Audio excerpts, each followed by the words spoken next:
Oppitunti 1. Vesiputousten viehätys. Hei Anna, palasin juuri matkalta kansallispuistoon, ja suurin osa siellä olevista turisteista tulee katsomaan vesiputouksia. Se kuulostaa uskomattomalta. Vesiputoukset ovat niin kauniita ja lumoavia. Missä vesiputouksessa kävit? Kävin Yosemite Fallsissa. Se on yksi Pohjois-Amerikan korkeimmista vesiputouksista, ja näkymät olivat henkeä salpaavat. Yosemite Falls on upea. Olen nähnyt kuvia, mutta voin vain kuvitella, kuinka upea sen on oltava henkilökohtaisesti. Kävelitkö huipulle? Kyllä, tein. Polku oli haastava, mutta huipulle pääseminen kannatti. Veden putoamisen ääni oli niin rauhoittavaa. Sen on täytynyt olla niin palkitseva kokemus. Rakastan virtaavan veden ääntä, se on niin rauhoittavaa. Kauanko vaellus kesti? Huipulle pääseminen kesti noin 3 tuntia, ja pidimme paljon taukoja maisemien nauttimiseen. Näkymät ylhäältä olivat upeat. Voin kuvitella. Oliko polulla paljon muita vaeltajia? Kyllä niitä oli aika vähän. Se on suosittu, varsinkin kesäkuukausina. Kaikki olivat innoissaan putousten näkemisestä. Se on hienoa. On mukavaa jakaa kokemuksia muiden luonnonystävien kanssa. Tapasitko mielenkiintoisia ihmisiä matkan varrella?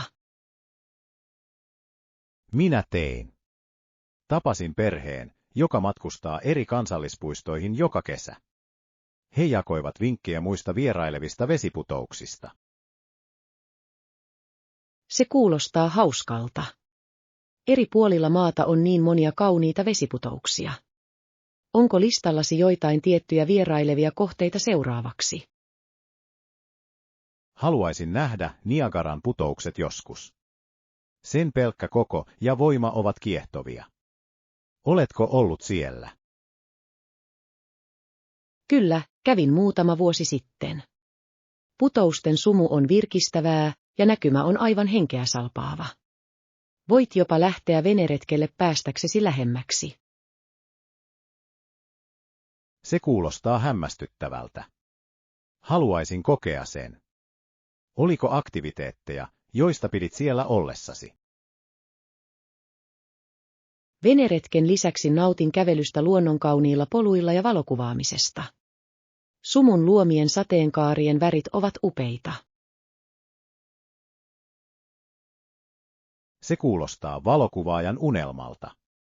Rakastan luonnon kauneuden vangitsemista. Oliko sinulla suosikkikuvaa matkaltasi? Kyllä, otin kuvan putouksista sateenkaaritaustalla. Se on yksi suosikkimuistoistani tältä matkalta. Veikkaan, että on kaunis kuva. Luonnolla on tapa luoda tällaisia maagisia hetkiä. Mikä tekee vesiputouksista mielestäsi niin houkuttelevia turisteille? Mielestäni se on yhdistelmä kauneutta, voimaa ja rauhallisuutta. Ne edustavat luonnon raakaa energiaa ja se vetää ihmisiä. Olen täysin samaa mieltä. Lisäksi ne luovat usein upeita maisemia, jotka tarjoavat upeita patikointi- ja valokuvausmahdollisuuksia. Täsmälleen. Vesiputoukset voivat myös olla seikkailun ja tutkimisen symboli, joka rohkaisee ihmisiä luomaan yhteyden luontoon. Se on ihana näkökulma. Luulen, että me kaikki tarvitsemme tätä yhteyttä, etenkin kiireisessä elämässämme. Onko sinulla muita suosikki-ulkoiluaktiviteetteja? Oppitunti 2. Argumenttien vahvistaminen. Hei Anna, tarkistin esseeni, ja minusta tuntuu, että voisin lisätä lisää todisteita väitteideni vahvistamiseksi. Se on hieno idea. Vahvat todisteet tekevät väitteistäsi vakuuttavampia. Voitko antaa esimerkin väitteestä, jonka parissa työskentelet? Varma. Keskustelen sosiaalisen median vaikutuksista viestintään. Mainitsin, että se auttaa ihmisiä saamaan yhteyden, mutta tarvitsen lisää faktoja. Tämä on mielenkiintoinen aihe. Voit sisällyttää tilastot siitä, kuinka moni käyttää sosiaalista mediaa päivittäin. Täsmälleen. Luin, että yli 3 miljardia ihmistä käyttää sosiaalista mediaa maailmanlaajuisesti. Se on vahva tilasto. Se todella on. Haluat ehkä myös tutkia, kuinka sosiaalinen media on muuttanut ihmissuhteita sekä positiivisesti että negatiivisesti.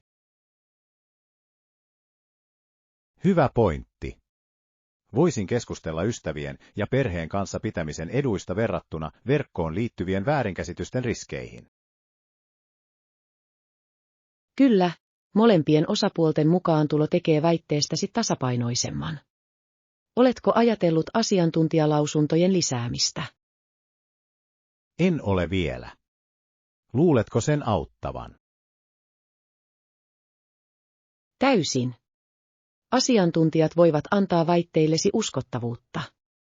Voit esimerkiksi lainata psykologia sosiaalisen median vaikutuksista mielenterveyteen. Se on hieno ehdotus. Etsin joitain artikkeleita tai tutkimuksia väitteideni tueksi.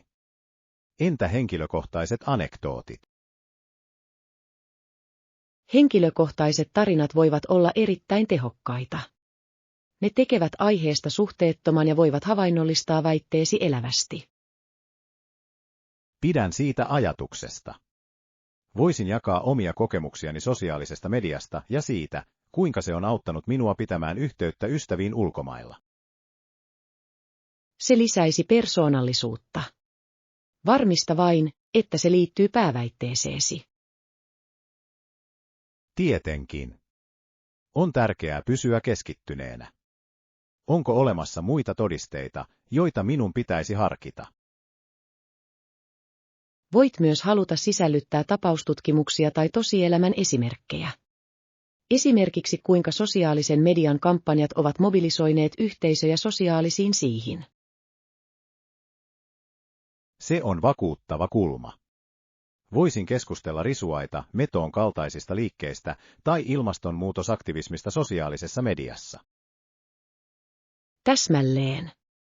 Nämä esimerkit osoittavat sosiaalisen median voiman muutoksen ja tietoisuuden edistäjänä. Ymmärrän, kuinka erityyppisten todisteiden sisällyttäminen tekee esseestäni vakuuttavamman. Ehdottomasti. Se auttaa lukijoitasi ymmärtämään ongelman syvyyden ja näkemään sen eri näkökulmista. Arvostan oivalluksiasi. Tarkistan esseeni ja varmistan, että sisällytän nämä elementit mukaan. Olen iloinen voidessani auttaa. Muista vain järjestää todisteesi loogisesti vahvan syyn rakentamiseksi. Se on hieno vinkki. Työskentelen myös rakenteen parissa. Kiitos tuestanne. Oppitunti 3. Kiehtova villieläin. Hei Anna, katsoin dokumenttia villieläimistä ja opin, että jääkarhut ovat kiehtovia olentoja. He todella ovat. Olin yllättynyt saadessani tietää, että jääkarhut voivat painaa yli 1500 kiloa. Se on valtavaa. Täysin. Mutta karhut olivat vielä suurempia kuin nämä kissat, jotka näin eläintarhassa. On uskomatonta, kuinka massiivisia niistä voi tulla. Kyllä, ja niiden kirkkaan valkoinen turkki auttaa niitä sulautumaan arktiseen ympäristöön. Se sopii täydellisesti hylkeiden metsästykseen. Oikein. Heidän naamiointinsa on vaikuttava. Opin myös, että heidän turkkinsa ei todellakaan ole valkoinen, se on läpinäkyvä ja heijastaa valoa. Se on hieno fakta. On hämmästyttävää, kuinka luonto mukauttaa eläimet ympäristöönsä. Oletko nähnyt jääkarhuja henkilökohtaisesti? En ole, mutta haluaisin vierailla luonnonsuojelualueella. Niiden näkeminen luonnollisessa elinympäristössään on varmasti henkeä salpaava. Olen samaa mieltä. Mielestäni paras tapa arvostaa niiden kauneutta on luonnossa. Oletko koskaan käynyt kansallispuistossa? Kyllä. Kävin Yellowstonessa viime vuonna. Maisemat olivat upeita, ja näin bisonin vaeltelevan ympäriinsä. Se kuulostaa uskomattomalta. Bisonit ovat niin majesteettisia eläimiä. Oletko nähnyt muita villieläimiä? Näin muutaman hirven ja jopa muutaman merikotkan. Oli hieno kokemus todistaa heitä heidän luonnollisessa ympäristössään. Oli varmaan jännittävää. Kansallispuistot sopivat erinomaisesti villieläinten tarkkailuun ja luonnosta nauttimiseen. Ehdottomasti. Pidän siitä, kuinka he suojelevat eri lajien elinympäristöjä. Oletko käynyt jossain kansallispuistossa? Kävin Yosemitessä pari vuotta sitten. Jättiläiset sekvojat olivat kunnioitusta herättäviä ja vaelsin joihinkin henkeä salpaaviin näkökulmiin. Yosemite on kuuluisa upeista maisemistaan. Näitkö siellä villieläimiä? Kyllä, näin kaukaa peuroja ja jopa pari mustakarhua. Se oli jännittävää, mutta myös vähän hermoja raastavaa. Voin kuvitella. On tärkeää kunnioittaa heidän tilaansa. Opitko jotain mielenkiintoista karhuista vierailusi aikana? Minä tein. Opin, että mustat karhut voivat kiivetä puihin helposti pakenemaan vaaraa, kun taas jääkarhut sopivat paremmin jäiseen ympäristöön. Se on kiehtovaa. On mielenkiintoista, kuinka eri lajit ovat sopeutuneet ainutlaatuisiin elinympäristöönsä. Täsmälleen. Jokaisella eläimellä on omat taitonsa, jotka auttavat sitä selveytymään. Oletko ajatellut käydä muissa puistoissa? Seuraavaksi haluaisin tutustua Glacierin kansallispuistoon. Olen kuullut, että näkymät ovat aivan upeita, etenkin vuorilla ja järvillä. Jäätikkö on kaunis. Se tunnetaan vaellusreiteistään ja monipuolisista villieläimistään. Saatat jopa havaita vuoristovuohia. Se olisi hämmästyttävää. Täytyy pian suunnitella matkaa sinne. Nautin eri ekosysteemeistä ja niissä elävistä eläimistä oppimisesta. Oppitunti 4. Ruokailukokemukset. Hei Anna, menin äskettäin syömään uuteen ravintolaan, ja minusta koko kokemus oli varsin mielenkiintoinen. Se kuulostaa jännittävältä. Millainen ravintola se oli? Se oli italialainen paikka. Tunnelma oli ihana, pehmeällä musiikilla ja kodikkaalla valaistuksella. Se loi mukavan tunnelman illalliselle. Italialainen ruoka on aina hyvä valinta. Oletko kokeillut erikoisruokia? Kyllä. Minulla oli herkullinen mereneläviä pastaa kermaisella kastikkeella. Se oli rikas ja maukas. Entä sinä? Onko sinulla suosikkiruokaa?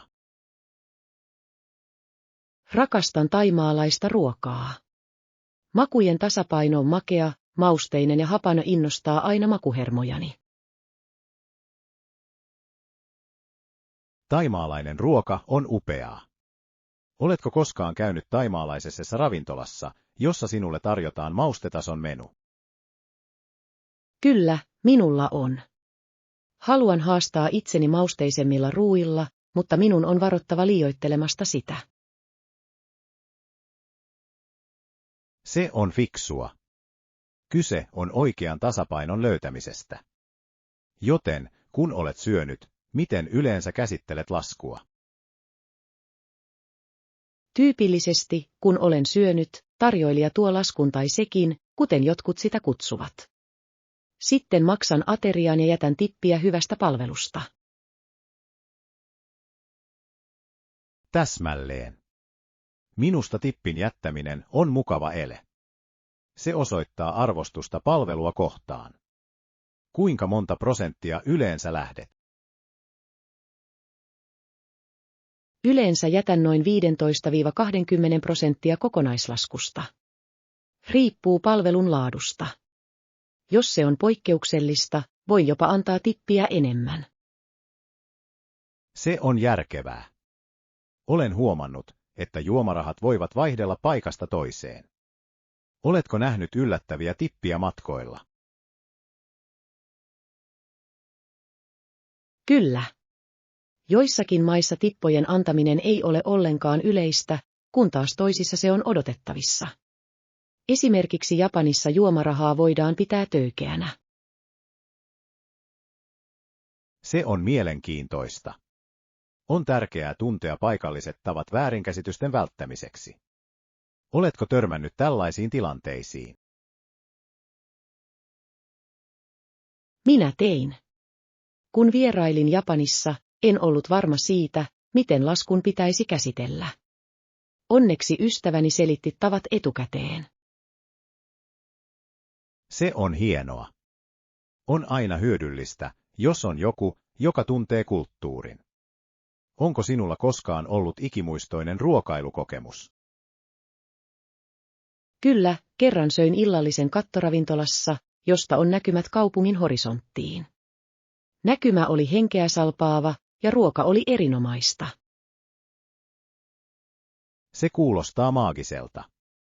Erinomaisen ruuan ja upean näköalan yhdistelmä voi tehdä ateriasta unohtumattoman. Mitä tilasit? Minulla oli grillattua lohta parsalla ja lasillinen valkoviiniä. Se oli täydellinen paritus. Entä sinä? Onko ikimuistoisia aterioita? Ehdottomasti. Minulla oli kerran yllätysillallinen ystävien kanssa. He tekivät suosikkiruokiani, ja meillä oli ihanaa aikaa yhdessä.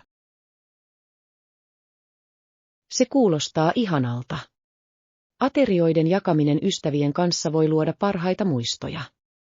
Oliko sinulla erityistä jälkiruokaa juhlittavana?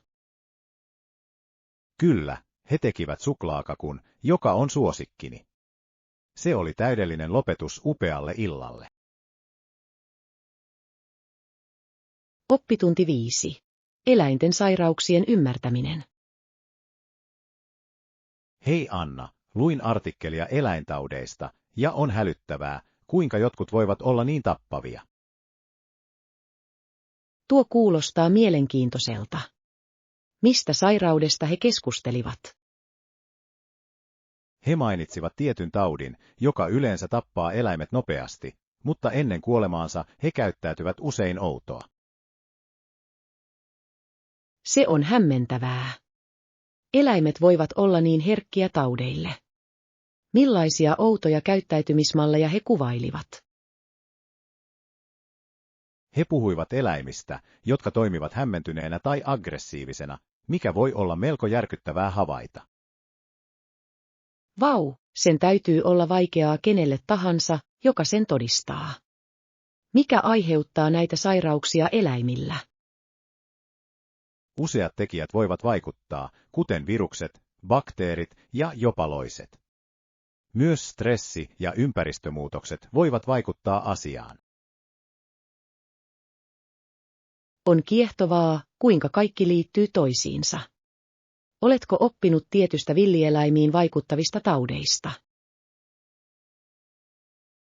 Kyllä, luin sairaudesta nimeltä Chronic Wasting Disease, joka vaikuttaa peuroihin ja hirviin. Se on samanlainen kuin hullun lehmän tauti nautaeläimillä. Se on huolestuttavaa. Miten se leviää eläinten keskuudessa? Se leviää suorassa kosketuksessa tartunnan saaneiden eläinten tai saastuneen ympäristön kanssa. Sillä voi olla tuhoisia vaikutuksia väestöön. Voin kuvitella. Onko toimenpiteitä tällaisten tautien leviämisen hallitsemiseksi tai estämiseksi? Kyllä, villieläinjärjestöt tarkkailevat usein populaatioita ja panevat täytäntöön säännöksiä, kuten metsästysrajoituksia, auttaakseen taudin hallinnassa. Se on fiksu lähestymistapa. On tärkeää suojella sekä eläimiä että niiden ekosysteemejä. Täsmälleen. Myös yleisön tietoisuus on tärkeää. Ihmisten valistaminen näistä sairauksista voi auttaa estämään leviämisen edelleen. Ehdottomasti. Minusta ihmisille pitäisi tiedottaa villieläinten sairauksien merkeistä. Näin he voivat ilmoittaa kaikesta epätavallisesta. Se on hieno idea. Se voisi pelastaa monia eläimiä, jos ihmiset ovat valppaita. Oletko koskaan nähnyt sairaita eläimiä luonnossa? En ole, mutta olen kuullut tarinoita ystäviltä, joilla on.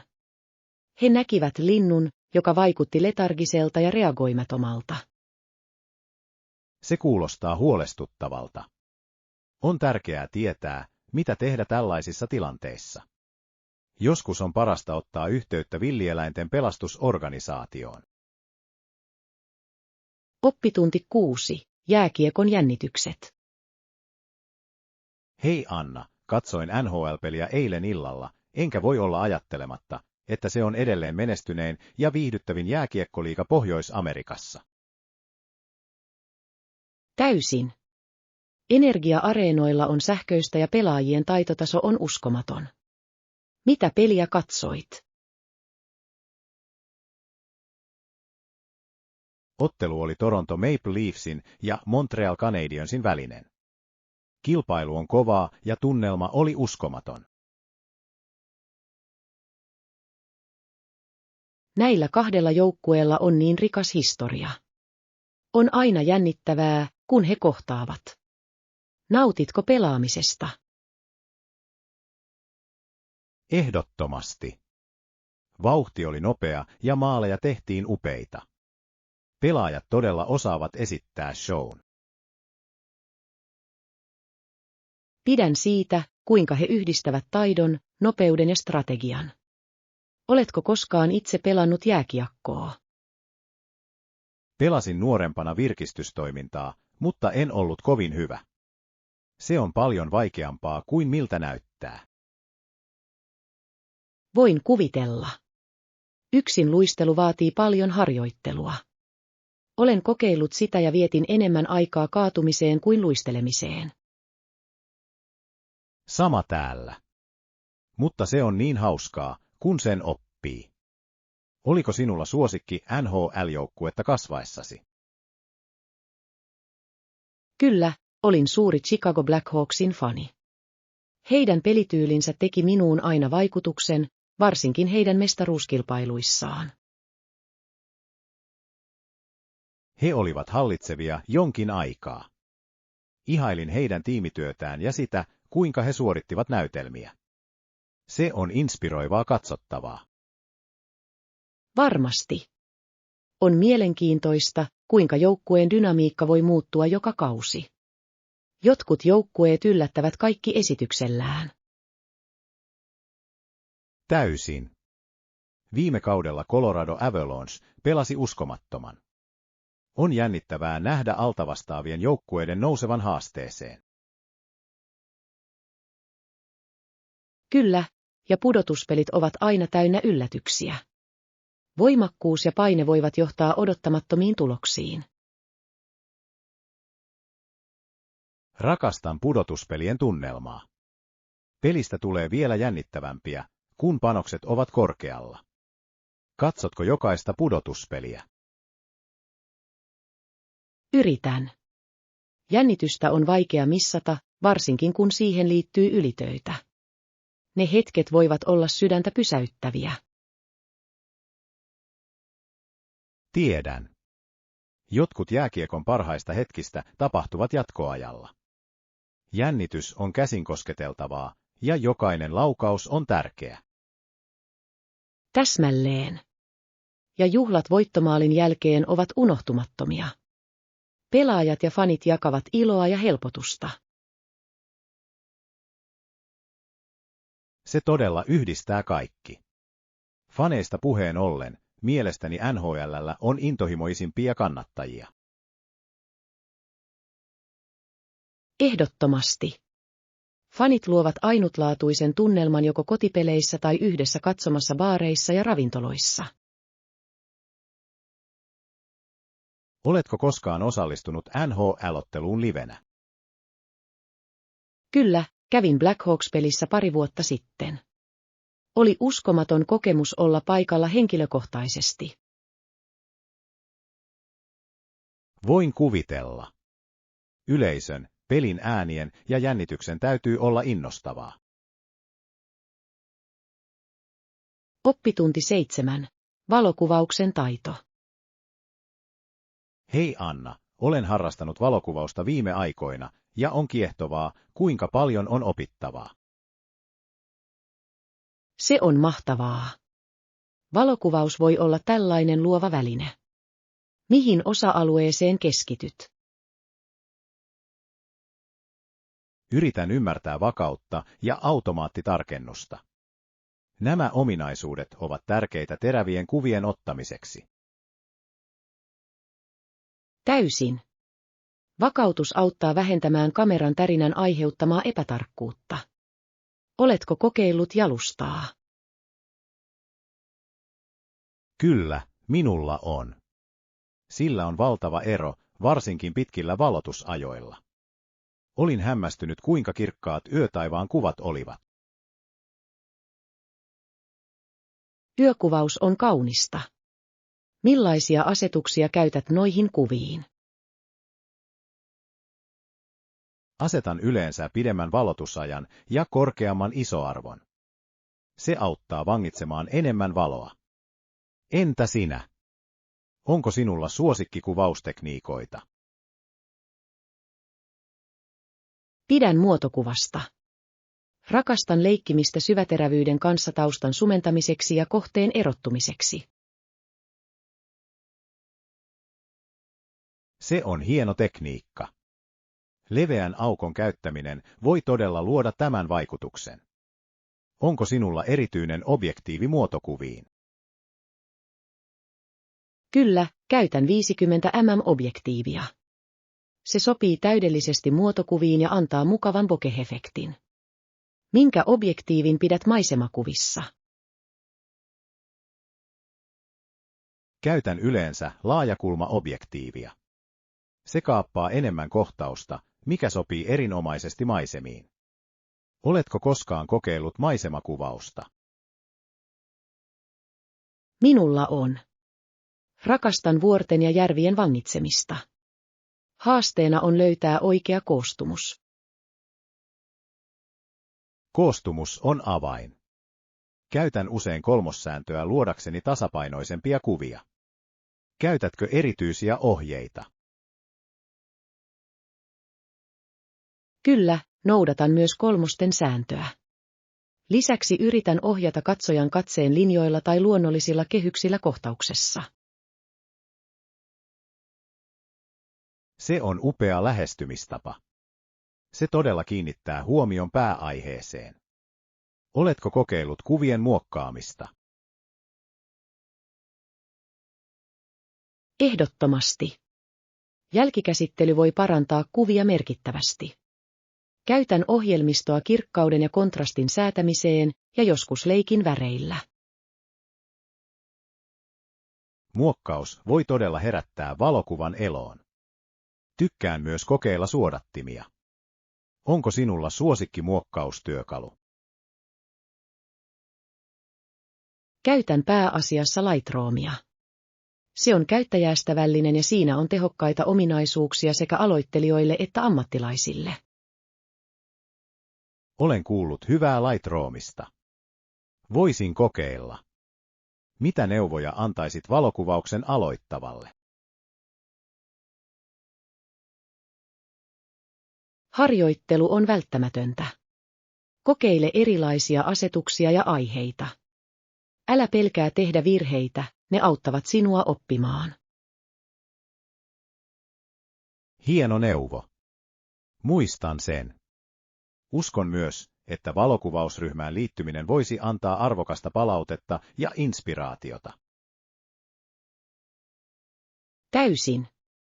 Työsi jakaminen muiden kanssa voi lisätä itseluottamustasi ja herättää uusia ideoita. Oletko tutkinut paikallisia valokuvauskerhoja? Kyllä, löysin muutaman klubin, jotka kokoontuvat säännöllisesti. Olen innoissani voidessani olla yhteydessä muihin valokuvaajiin ja oppia heiltä. Oppitunti 8. Tyylikkäitä hiusideoita. Hei Anna, mietin kampauksia tapahtumaan ja törmäsin ideaan punotusta uptoudesta. Se on tyylikäs ja helppo tehdä kotona. Se kuulostaa ihanalta. Punotut updosit ovat monipuolisia ja sopivat moneen tilanteeseen. Oletko kokeillut tehdä sellaista aiemmin? En ole, mutta katsoin joitain opetusohjelmia netistä. Ne saavat sen näyttämään niin yksinkertaiselta. Pidän siitä, kuinka voit muokata ulkoasua erilaisilla punoksilla. Täsmälleen. Voit sekoittaa kalanhäntäpunoksia, hollantilaisia punoksia tai jopa köysipunoksia luodaksesi ainutlaatuisen tyylin. Onko sinulla mielessä jokin tietty punos? Nojaudun hollantilaista palmikkoa kohti. Se näyttää niin siistiltä ja rakenteeltaan.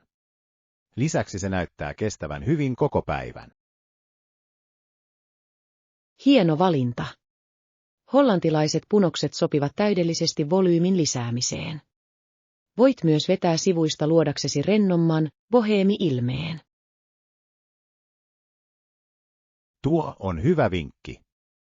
Pidän ajatuksesta tehdä siitä hieman löysempi. Se tuntuu rennommalta, mutta silti kiillotetulta. Oletko koskaan tehnyt punottu updoitusta erityistä tapahtumaa varten? Kyllä, käytin sitä häissä viime kesänä. Lisäsin muutamia koristeneuloja antamaan sille ripauksen glam. Se oli hitti. Se kuulostaa kauniilta. Asusteet voivat todella kohottaa hiustyyliä. Millaisia pinssejä käytit? Käytin kukkaisia huusneuloja.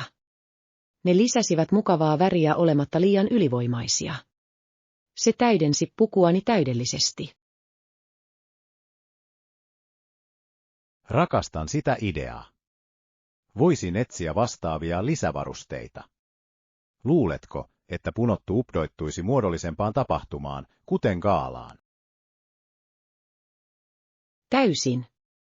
Tyylikäs punottu updo voi näyttää erittäin hienostuneelta. Yhdistäminen statement-korvakoruihin täydentäisi ilmettä kauniisti. Se on hieno ehdotus. Minun täytyy suunnitella asuni kampauksen ympärille. Mitä mieltä olet hiustuotteista, jotka pitävät tyylin paikoillaan? Hyvän hiuslakan käyttö on välttämätöntä. Se auttaa pitämään punoksen jäykistämättä sitä. Kevyt maus voi myös lisätä volyymiä. Pidän sen mielessä. On hämmästyttävää, kuinka oikeilla tuotteilla voi olla näin suuri ero. Onko sinulla suosikkimerkkiä? Tykkään käyttää OUAI-nimisen tuotemerkin tuotteita. Heillä on loistavat vaihtoehdot muotoiluun ja viimeistelyyn. Entä sinä? Olen kuullut merkistä hyvää. Käytän yleensä perushööslakkaa, mutta olen valmis kokeilemaan jotain uutta. Erilaisten tuotteiden kokeileminen voi auttaa sinua löytämään omalle hiustyypille parhaiten sopivan. Kyse on yrityksestä ja erehdyksestä. Se on totta. Olen innoissani voidessani kokeilla punottu updoa. Ehkä jopa harjoittelen ennen tapahtumaa tunteakseni itseni varmemmaksi. Ehdottomasti. Harjoittelu muutaman kerran auttaa sinua saamaan tekniikan alas. Lisäksi on hauskaa kokeilla uusia tyylejä. En malta odottaa. Ilmoitan kuinka käy. On mukavaa, että on tyylikäs vaihtoehto, joka on helppo tehdä myös kotona. Varmasti. Ja älä epäröi kysyä, jos tarvitset lisää vinkkejä tai ideoita. Autan aina mielelläni hiusten inspiroinnissa. Kiitos, Anna. Arvostan sitä. Odotan innolla uuden hiustyylini esittelyä. Oppitunti 9. Terveydenhuoltoon tutustuminen. Hei Anna, olen ajatellut paljon terveydenhuoltoa viime aikoina. Se on niin tärkeä aihe. Täysin. Mikä sinua erityisesti kiinnostaa terveydenhuollossa? Olen kiinnostunut siitä, miten terveydenhuoltojärjestelmät toimivat ja miten ne voivat parantaa potilaiden tuloksia. Se on hieno näkökulma. Pidän tekniikan, kuten telelääketieteen, kehitystä todella mielenkiintoisena. Se muuttaa tapaamme saada hoitoa. Kyllä, telelääketiede on helpottanut ihmisten käyntiä lääkärin vastaanotolla ilman pitkiä matkoja. Oletko koskaan käyttänyt sitä? Minulla on. Se oli kätevää, kun tarvitsin konsultaatiota pienessä asiassa. Voisin puhua lääkärin kanssa mukavasti kotonani. Se on valtava etu. Mielestäni myös ennaltaehkäisevä hoito on tärkeää. Ihmisten kouluttaminen terveistä tavoista voi vähentää myöhemmin vakavampien hoitojen tarvetta. Olen täysin samaa mieltä. Säännölliset tarkastukset ja seulonnat voivat havaita ongelmat ajoissa. Mitkä ovat mielestäsi tämän päivän terveydenhuollon suurimmat haasteet? Yksi suuri haaste on pääsy. Kaikilla ei ole yhtäläistä pääsyä laadukkaaseen hoitoon, mikä voi johtaa eroihin terveydellisissä tuloksissa. Se on merkittävä ongelma. Uskon, että näiden erojen poistaminen on välttämätöntä oikeudenmukaisen terveydenhuoltojärjestelmän luomiseksi. Ehdottomasti. Lisäksi terveydenhuollon kustannusten nousu vaikeuttaa monien ihmisten varaa tarvittaviin hoitoihin. Kyllä, terveydenhuollon kohtuuhintaisuus on kriittinen huolenaihe. On turhauttavaa nähdä ihmisten välttävän avun hakemista kustannusten vuoksi. Se todella on. Uskon, että politiikkamuutoksia tarvitaan, jotta terveydenhuolto olisi kaikkien saatavilla ja kohtuuhintaista. Se on totta.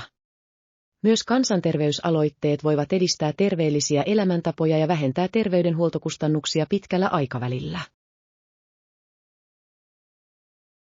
Oikein. Ravitsemukseen ja liikuntaan keskittyvillä yhteisön ohjelmilla voi olla myönteinen vaikutus. Oletko nähnyt alueellasi menestyneitä ohjelmia? Kyllä, on olemassa paikallinen aloite, joka tarjoaa ilmaisia kuntoilutunteja ja työpajoja terveellisestä syömisestä. Se rohkaisee ihmisiä pitämään huolta terveydestään. Se kuulostaa hämmästyttävältä.